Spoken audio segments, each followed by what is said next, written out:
Dieu veut une histoire d'amour. C'est l'essentiel de tout ton cœur. Lorsque les goïms sont rentrés dans le Saint des Saints, ils ont vu ça. Ils ont dit, mais c'est quoi cette histoire-là? Ça prouve que Dieu veut une relation entre nous bien mieux qu'un homme et une femme. Bien mieux. Il pense à elle quand il boit, quand il mange, quand il va se coucher, quand il se lève. Tu as bien vu quelqu'un comme ça, le coup de foudre? Tu lui fais, ouh, il n'est pas là.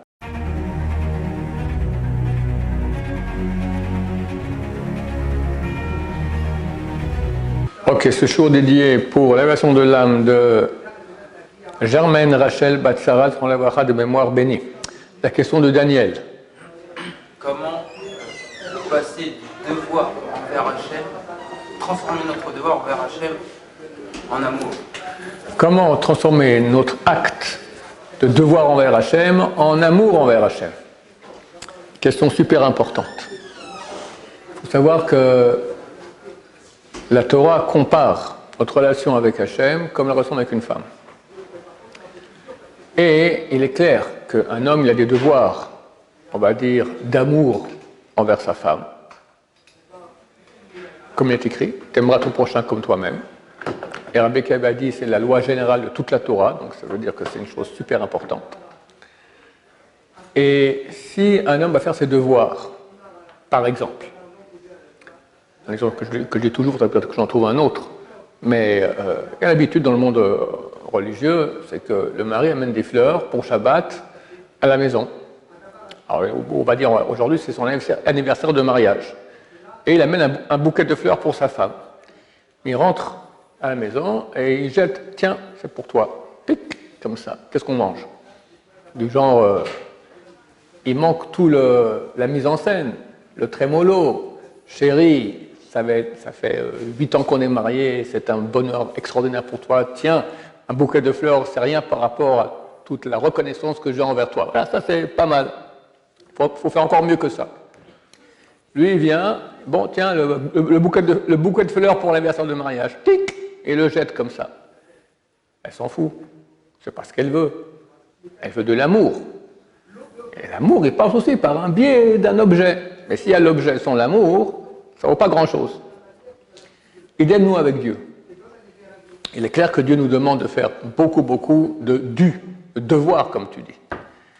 Mais, heureusement que Dieu est plus indulgent que nos femmes, parce que, très souvent, on fait le dû. Et il n'y a aucun amour en cela. Et pire que cela, le meilleur moment, c'est quand on a fini le dû. Quelqu'un fait la prière, il regarde encore combien de temps il se lui prend pour finir. D'accord? Du genre, ça me casse les pieds. Alors, si ta femme maintenant, tu es en train de lui parler, la prière c'est parler avec Dieu. Et tu parles avec elle et tu regardes, encore 10 minutes je dois parler avec elle, mais elle te flanque une tarte, d'accord? Ou elle se met à pleurer, d'accord? Ça se fait pas. Parce que ça ne doit pas être une charge de parler avec sa femme. Ça doit être un bonheur. Et Dieu veut ça. Mais il faut savoir que c'est un degré. C'est un degré. Parce que pour pouvoir aimer Hachem, il faut qu'il y ait une relation avec lui. Avec une femme, c'est relativement plus simple parce qu'elle est faite de chair comme moi-même. Je lui parle, je la vois, je dis, elle me répond. Donc on peut avoir une relation. Avec Hachem, c'est beaucoup plus dur parce qu'il est invisible. Et même si je lui parle du fond de mon cœur, normalement, je ne vais pas entendre qu'il me répond. Et si j'entends, il faut aller à l'asile psychiatrique. D'accord? Il y a des gens qui entendent Dieu, c'est grave. Alors, c'est un peu à sens unique. Les gens pourraient dire.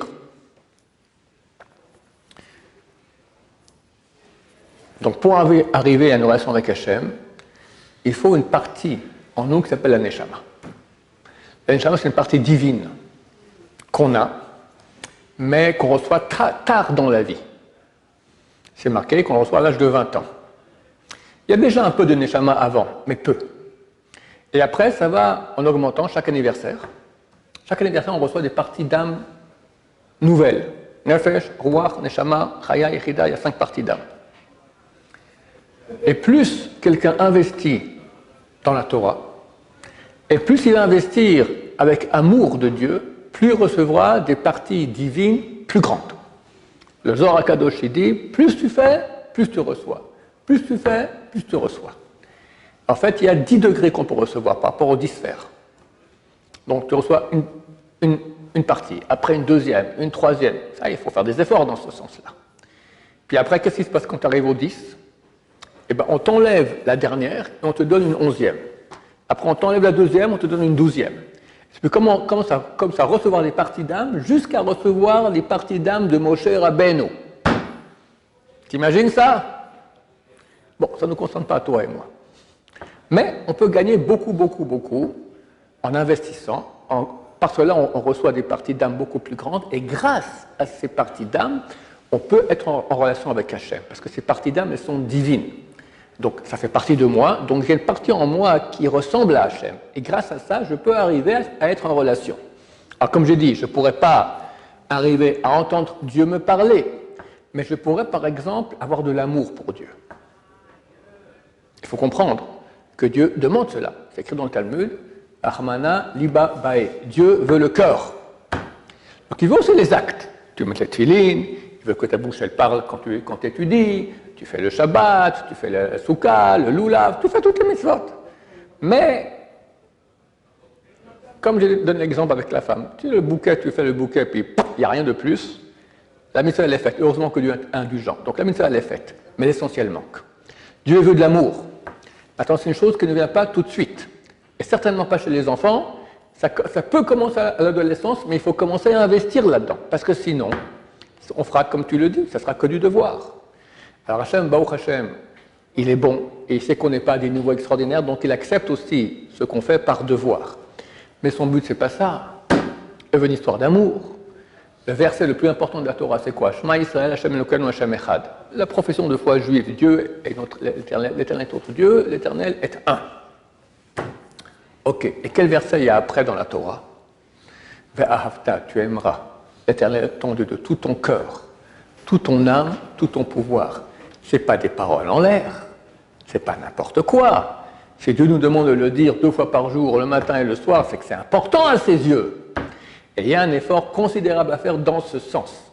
Et celui qui agit comme ça, il est heureux. Il est heureux. Parce que l'histoire d'amour, c'est beau.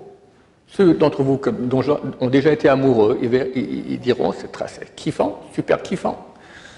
Et être amoureux de Dieu, c'est beaucoup plus kiffant. Maïmonide, à la fin de l'Ilchot Teshuvah, il dit, comment elle doit être l'amour de Dieu qu'on doit avoir en nous. D'abord, sachez qu'il parle à un niveau très haut. Il dit que le plus grand amoureux de Dieu qu'il y avait, comme lui servait Dieu par amour, c'était Avraham Avinu. Avraham Avinu, c'est le seul juif de toute l'histoire, à propos duquel il écrit, c'est dans le prophète Yeshayahu, Dieu dit à son propos, Ohavi, mon amant, tu m'aimes. Avraham Avinu, il n'y avait personne, il n'y avait rien, que des idolâtres. Et lui, il comprend que ce n'est pas possible qu'il n'y a pas un Dieu unique. Et il commence à être militant dans ce sens. Le roi de l'époque, Nimrod, lui dit, écoute mon cher ami, tu vas à contre-sens là, je ne suis pas d'accord. Ou tu reconnais l'idolâtrie, ou au bûcher. Il dit au bûcher, sans problème. Et on le jette au bûcher, et Dieu le sauve. Mais c'est un acte d'amour extraordinaire. Puis après, c'est pas qu'il reste tranquille dans son coin. Noach, c'était le plus grand de la génération, un grand sadique. Il était sauvé lors du déluge. Mais il n'a pas fait des actions pour sauver l'humanité. Il est resté passif. Abraham, il a fait 40 000 balles et tchouva. Elle est partout, il y a des séminaires, parler aux gens, revenez, machin, tout ça. Il a fait une tente, un restaurant comme ça, les gens mangeaient, ils disaient merci beaucoup, merci à moi, merci à Dieu. C'est quoi Dieu? Et comment tu vas le parler? C'est comme ça, et t'as raison, allez, je commence à faire 40 000 balles et tchouva. Dieu l'appelait mon amant, mon amant. Quelle mitzvah on fait quand on parle à quelqu'un pour qu'il fasse tchouva? C'est mon métier à moi. Donc, je me suis renseigné. Je parle aux gens pour leur faire tchouva. Mais quelle mitzvah je fais? C'est marqué nulle part dans la Torah, fais faire tchouva aux gens. Nulle part. Alors, mitzvah tochecha, allez corriger les gens. Ça, c'est écrit. Mais c'est écrit. C'est écrit il y a 2000 ans. On fait la mitzvah de aimer Dieu. Parce que celui qui aime quelqu'un veut que les autres aussi l'aiment. Alors, quand tu vas aller parler à quelqu'un, regarde, commence à aimer Dieu, c'est un acte d'amour. Avraham Avinu, qui a fait 40 000 balais de tchouva, c'était un amoureux de Dieu. Donc Dieu veut une histoire d'amour. C'est l'essentiel de tout ton cœur. coup tout ton cœur. C'est quoi tout ton cœur? Alors comment? Le Rambam dit comme ça. Comme un type qui est malade d'amour. D'où il apprend ça, le Rambam? C'est écrit dans Shir HaShirim. Shir HaShirim, le Cantique des Cantiques, c'est une histoire d'amour. Passionné. Et Rabbi Akiva a dit, si tous les livres sont saints, Shir HaShirim, c'est le saint des saints. Le saint des saints. Vous savez ce qu'il y avait dans le saint des saints? On peut en parler? J'ose à peine en parler. Il y avait le tabernacle, donc la boîte dans laquelle il y avait les tables de la loi. Et sur le cours du tabernacle, il y avait des chérubins. Et à part cela, dans le temple, ça c'était dans le Mishkan, la tente d'assignation, comme on dit, d'accord, la tente qu'il y avait dans le désert. Mais dans le temple lui-même, le roi Salomon, il a mis aussi deux grands chérubins, dont les ailes allaient d'un bout à l'autre du Saint des Saints. C'était énorme. Et ils étaient un mâle et un femelle, ils étaient en train d'être en union de cohabitation. C'est marqué qu'au fait, on ouvrait les rideaux pour montrer à Israël, regardez l'amour que Dieu a pour vous. On voyait un homme, une femme en train d'être en relation. Et tous les murs du Saint des Saints, qu'est-ce qu'il y avait dessus? Il faut vérifier, hein? C'est dans, regardez, Melachim, chapitre 7, Roi 1, chapitre 7. Ils ont fait des dessins d'hommes et de femmes ensemble, en pleine action. Le Talmud, traité Yoma, il dit, lorsque les Goïms sont rentrés dans le Saint des Saints, ils ont vu ça. Ils ont dit, mais c'est quoi cette histoire-là? Ce peuple-là, que quand ils font une bénédiction, ça se réalise. Et quand ils font une malédiction, ça se réalise. Donc ils ont une relation avec Dieu extraordinaire. Et regardez qu'est-ce qu'ils ont dans leur Saint des Saints. Ils ont sorti, ils ont coupé tous les dessins, ça, ils ont montré à l'extérieur. Et c'est marqué dans Echa, le livre des Lamentations, que les peuples se sont moqués du peuple juif parce qu'ils ont vu sa nudité, sa hervata. C'est ça qu'ils ont montré. Ils ont dit, ce peuple-là, ils racontent soi-disant qu'ils sont des gens saints, regarde ce qui se met dans le Saint des Saints. D'accord? Un truc d'Internet, chez Mishmor. Et alors, c'est vraiment comme ça. Ça prouve que Dieu veut une relation entre nous bien mieux qu'un homme et une femme. Bien mieux. Dans Shir HaShirim, c'est écrit « Kicholat ahava ani » je suis malade d'amour. Le Rambam dit que l'amour qu'un juif doit avoir avec Dieu, c'est plus que l'amour d'un homme avec une femme dont il est malade de la maladie d'amour dont parle le roi Salomon. Je suis malade d'amour. Le coup de foudre. Et il écrit. Il pense à elle quand il boit, quand il mange, quand il va se coucher, quand il se lève. Tu as bien vu quelqu'un comme ça, le coup de foudre? Tu lui fais « Wouhou !» Il n'est pas là. Il pense à elle toute la journée. Il est complètement fou de cette femme. Ça arrive. Malade d'amour. Plus que cela sera l'amour des hommes pour Dieu. T'entends, mon cher ami?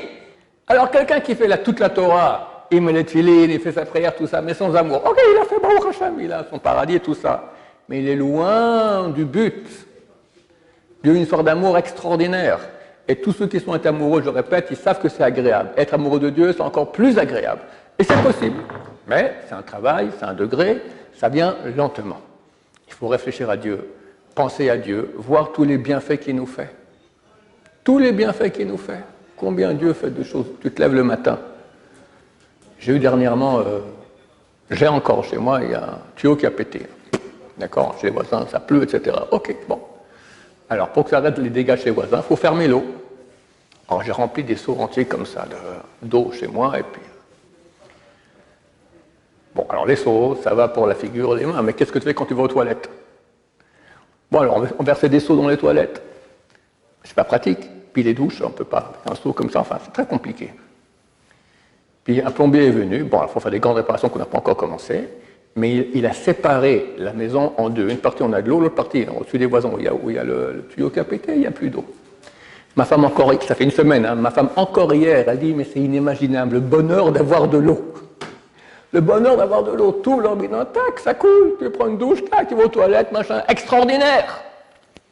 Il y avait un type, il vivait, je crois, dans une pièce petite avec sa femme et 7 enfants. Et c'était terrible. Il a voir le rabbin et dit, j'en peux plus, qu'est-ce que je fais? C'est insupportable. Il dit, amène une chèvre encore, mais tu l'attaches à ton lit et vous restez comme ça avec la chèvre. Mais c'est impossible. Impossible. On va péter un câble, une chèvre en plus que les 7 enfants. Fais comme je te dis. Bon. Après 2 semaines, ils vont leur abat. J'en peux plus, c'est infernal. Bon, ok, enlève-la maintenant.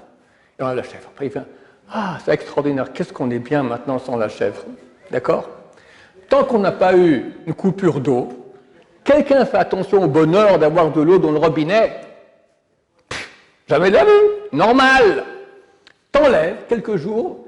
Ça fait 1 semaine déjà, ma femme, tous les jours, me dit le bonheur extraordinaire d'avoir de l'eau. Elle peut faire la vaisselle, on peut se doucher. De l'eau! Attends, toi, tu te lèves le matin, tu vois? Il y a des gens qui ne voient pas, aveugles. Comment ils seraient à donner pour pouvoir voir? Toute leur vie. Des millions. Et tu vois. Tu respires. Tu es relativement en bonne santé, d'accord? Quelqu'un, il va à l'hôpital. Il fait un petit tour là-bas dans tous les départements les pires. 2-3 heures. Il ressort. Il fait le Hallel. Il loue Dieu. Je suis en bonne santé. C'est extraordinaire. Nous, on est habitués. On ne fait pas attention à cela. Si on commence à se rendre compte de tous les bienfaits extraordinaires que Dieu fait avec nous sans cesse, depuis qu'on est né, quelqu'un de normal, il commence à louer Dieu, à remercier Dieu. C'est le début de l'amour.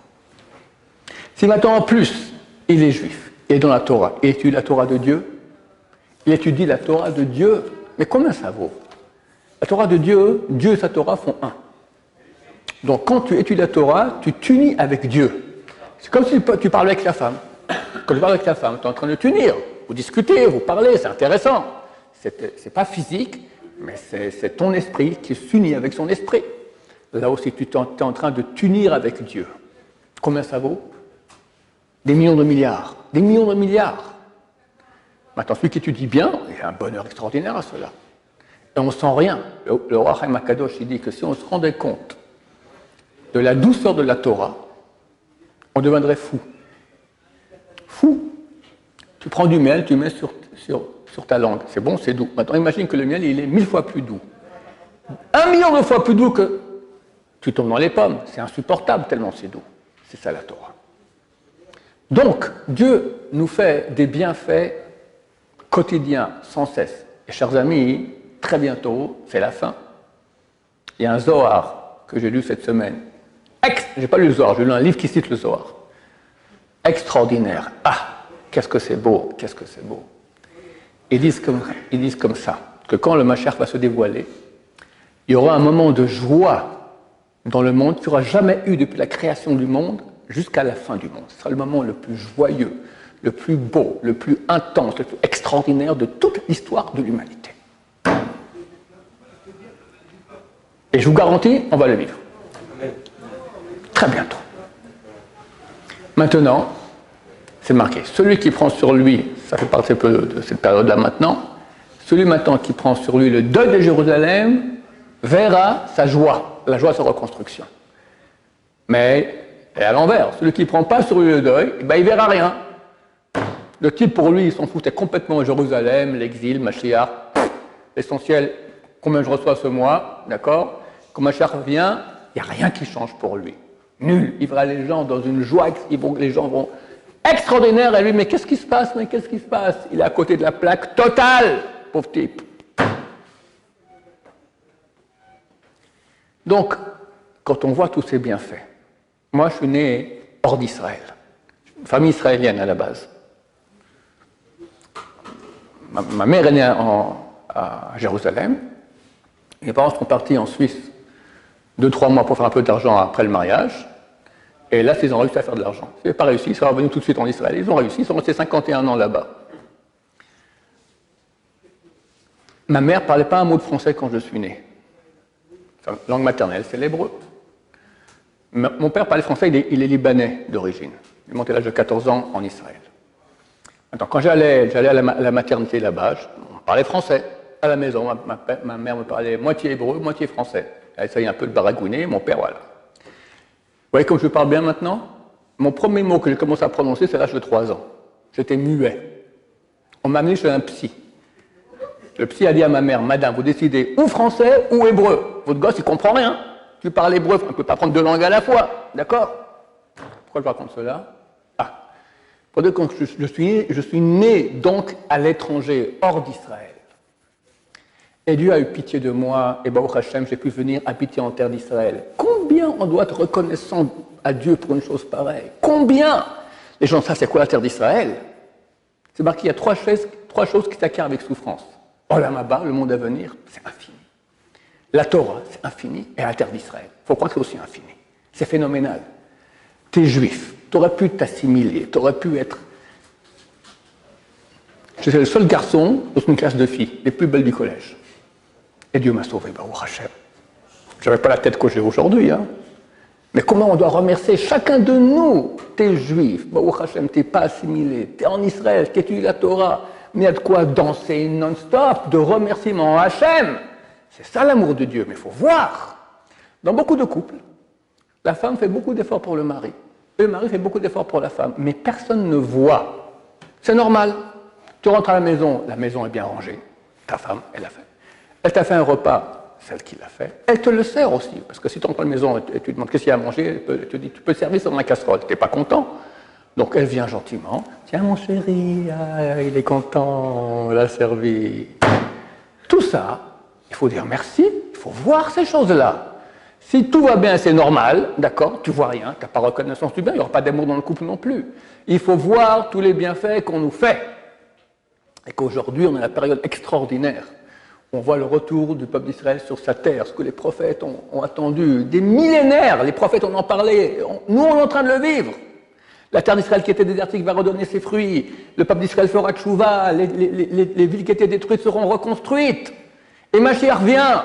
Et tu vois maintenant la fin du mal, d'accord? J'ai fait deux cours hier, là, on est en train de voir la fin des forces du mal. Les manifestations, la gauche, Obama, ils vont s'écraser en petits morceaux, la terminer. Et Dieu va se dévoiler. Combien on doit remercier Dieu pour cela? Combien? Ça provoque l'amour. Ça provoque l'amour. Maïmonide dit aussi que quand on apprend les sciences, quelqu'un qui va étudier l'astronomie, il va voir le monde tellement grand, tellement beau, tellement... Mais on n'a pas vu que ça marchait tellement pour l'amour. Il faut un haut degré comme le rabbin pour tomber amoureux de Dieu en étudiant les sciences. Mais en étudiant la Torah, en voyant tous les bienfaits que Dieu me fait, si on y pense, on va commencer à prier différemment. Tu vas louer Dieu. Et quand tu fais une prière avec le cœur, crois-moi, c'est une des plus belles choses qui existent. C'est ça, la relation avec Dieu, parce que tu ne vas pas entendre Dieu, comme j'ai dit, mais tu vas ressentir des choses. Tu vas ressentir une lumière divine qui provient de ta neshama commence à briller, ça se ressent. Quand quelqu'un ressent sa neshama briller, c'est une discussion, c'est une union avec Dieu, c'est fantastique, tu es dans le sein des saints, tu es en union avec Dieu dans le sein des saints. Plus il y aura, plus on aura. Plus on aura, plus on ressentira. Plus on ressentira, plus on aura, etc. Ça, c'est ça le chemin dans lequel il faut travailler. Alors, j'aime que Dieu nous aide à tomber amoureux de lui, à lui exprimer tout le grand merci qui lui revient pour tout. Aïe. Le Ramban, Nachmanide, il écrit quel est le but de la création? Dieu a créé le monde pour une seule chose, que l'humanité le reconnaisse et le remercie. Le but de l'univers. Pas que Dieu a besoin qu'on dise bravo, tu es quelqu'un de bien. Il a besoin de ça, le Dieu. C'est nous. Quand tu te racontes maintenant tes bienfaits que Hachem te fait, alors tu vas t'unir avec lui et tu gagnes. Quand tu t'unis, tu fais un. Alors quand tu fais un avec ta femme, c'est sympa, mais quand tu fais un avec Dieu, le créateur du monde, c'est un milliard de fois plus... c'est le flash, comme on dit, d'accord? C'est extraordinaire. Et quand Mashiach vient, qu'est-ce qu'on fait? Eh bien, on va le remercier. C'est ça, exactement ça aussi. Comme on dit dans la prière, que tous les vivants vont te remercier, c'est là pour l'éternité, ils vont te louer, ils vont te bénir ton grand nom saint, etc. C'est le but de toute l'opération. Et on va le vivre, nous, Bezrat Hashem. Alors c'est bien de commencer déjà à louer Dieu, le remercier, pratiquer sa Torah, bien comme il faut, c'est de faire des actions qui sont belles aux yeux de Dieu. Dieu aime comme une histoire d'amour. Quand tu fais une action qui est belle envers ta femme, eh ben, tu fais aussi une belle action envers Dieu et se voir tous les bienfaits qu'Hachem nous fait. Comme ça, on réalisera aimer Dieu de tout son corps, tout son âme, tout son pouvoir. Amen, amen.